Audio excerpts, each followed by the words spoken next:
మరీ ఎంత దారుణం అండి. భక్తి మితిమీరిపోయిందనాలో ఏమన్నా నాకు అసలు అర్థం కావట్లా. నేను గుడికెళ్తా. డైలీ గుడికెళ్ళందే నా రోజనేది గడవదు. కానీ మరీ ఇంత దారుణం. అసలు విషయం ఏంటంటే పలాసలో ఒక వెంకటేశ్వర స్వామి గుడి దగ్గర తొక్కేసలాట జరిగి 9 మంది చనిపోయారు.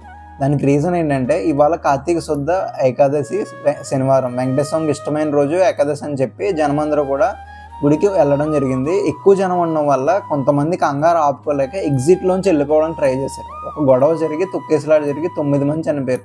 వీళ్ళకి ఎవరు సమాధానం? మీరు ఒక 5 నిమిషాలు ఆగితే ఏమైపోద్ది? లైన్లో వెళ్ళడం నేర్చుకోండి. ఇది ప్రతి చోట జరిగే ప్రాబ్లమే.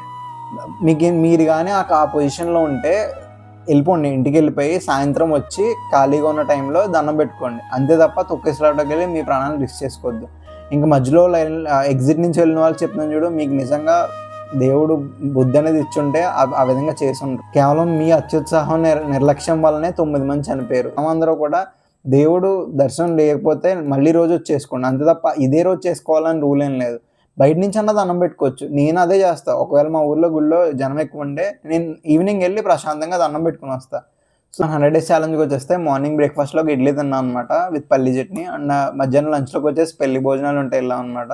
భోజనాల్లో మష్రూమ్ కర్రీ అండ్ ఆల్సో వంకాయ ఇంకా పప్పు మామిడికాయ వేసుకొని తినేసాం. ఇంకా నైట్ డిన్నర్కి వచ్చేసి మన ఇడ్లీ తినేసాం. ఇది ఇవాళ మండే. నెక్స్ట్ వీడియోలో మళ్ళీ కలుద్దాం. Until then bye.